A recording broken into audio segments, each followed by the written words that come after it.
जय श्री श्याम दोस्तों, आंवला नवमी की आप सभी को ढेर सारी शुभकामनाएं।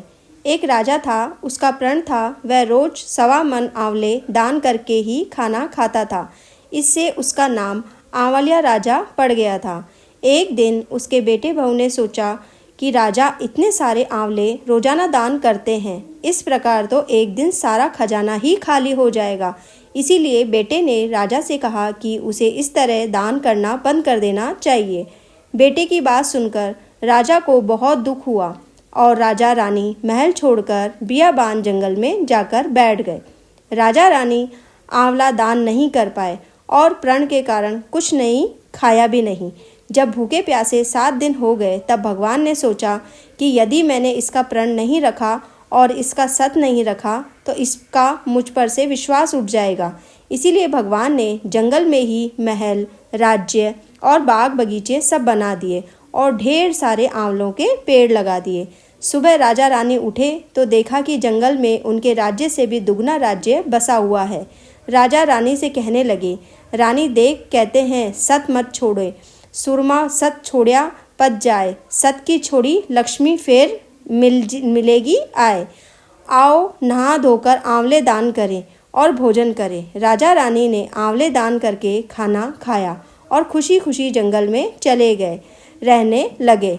उधर आंवला देवता का अपमान करने से वह माता पिता से बुरा व्यवहार करने के कारण बहू बेटे बहुत दुख पा रहे थे और बहुत बुरे दिन उनके आ गए थे।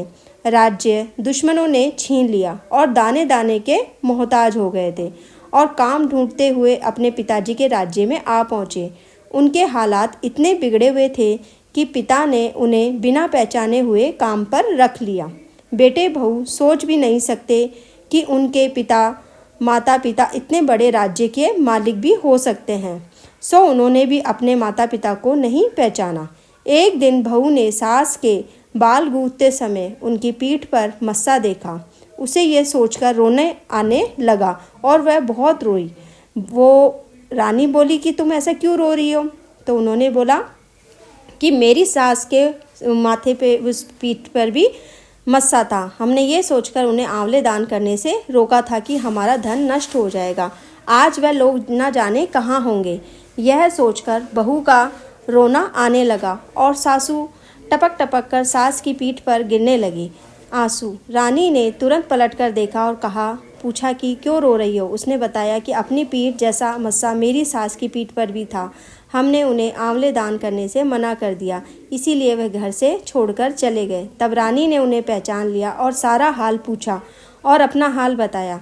अपने बेटे बहू को समझाया कि दान करने से धन कम नहीं होता बल्कि बढ़ता ही है। इसीलिए अगर आपकी सामर्थ्य है और आपकी क्षमता है, आप दान दे सकते हैं, तो आपको दान जरूर देना चाहिए।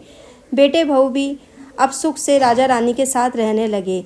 हे भगवान, जैसा राजा रानी का सत देखा वैसा ही सबका रखना, कहते का सुनते का, हुंकारा भरते का हमारे पूरे परिवार का रखना। हे भगवान, हमारे पर कृपा करना और हमारा कल्याण करना।